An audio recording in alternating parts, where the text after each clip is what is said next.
novamente continuando aí a série de vídeos Isso é Filipino, certo?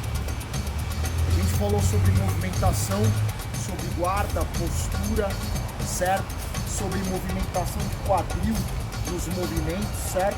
Você tem que movimentar o quadril, movimentar os joelhos, movimentar o tornozelo, certo? Sobre a mão viva protegendo o rosto aqui, certo? Isso é muito importante. As variações de postura, certo? É algo muito importante. A diferença de cruzada, a diferença de defesa, certo?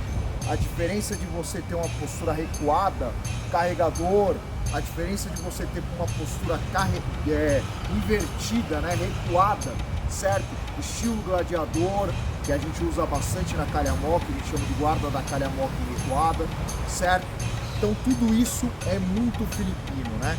A postura de carregar bolô, certo? Ou natural, no antebraço, como isso converte com um movimento às vezes até invertido, certo? Mas talvez uma das coisas mais filipinas e que os ícones dentro das escolas filipinas acabam falando o tempo todo é o footwork, é a triangulação.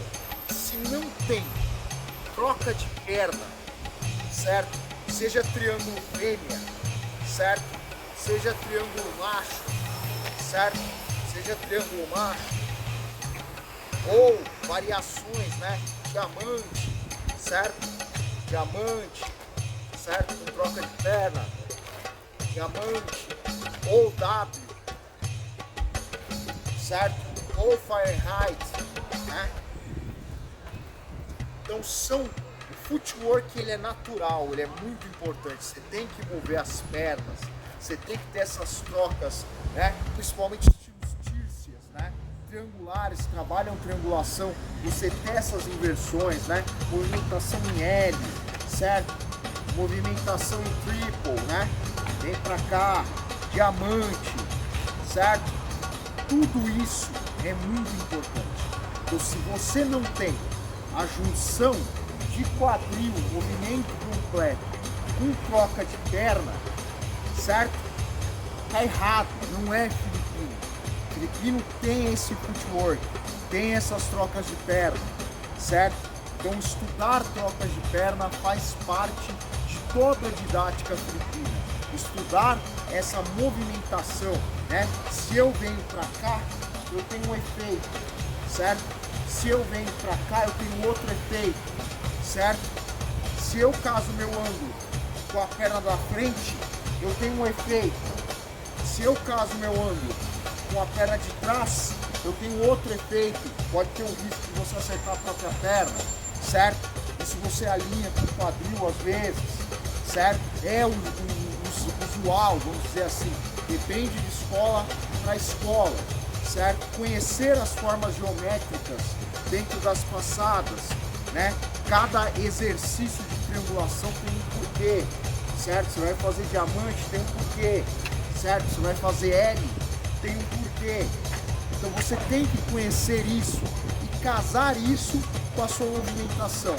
Mas a zona de estudo de footwork, de triangulação, de troca de pernas, é uma coisa muito ampla. Dentro da nossa escola você tem zonas de estudo para drill, drill de habilidade, drill de skill, né? E para drill de ação, drill que você vai usar em sparring, vai usar em combate. Então você tem que conseguir mover as pernas do jeito correto e casar os movimentos. Se eu estou dando um ângulo 1, raciocínio, né? Muitas vezes eu tenho que estar para cá, porque está livre, né? Eu consigo usar totalmente o meu corpo. Se eu vou dar um ângulo 1 com a perna contrária, eu tenho que saber por que eu estou fazendo isso. Provavelmente eu não vou dar um movimento longo com o ângulo 1. Provavelmente eu vou dar um ângulo médio para ele virar outra coisa aqui, certo? Ou eu vou abrir o movimento, porque está livre aqui, certo? Então tem que ter um porquê. Isso é estudado dentro das escolas filipinas. Isso você aprende.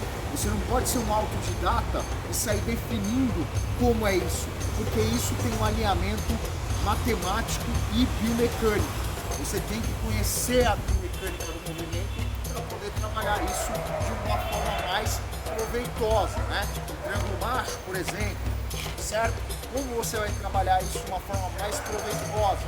Como que cada movimento vai funcionar no abanico, né? No abanico, certo? Como que isso vai funcionar? Como é que as pernas vão funcionar para você dar mais potência? Lembrando que os movimentos têm o foco de bater, de golpear, de cortar. Então você tem que ter o máximo de proveito do movimento. Beleza?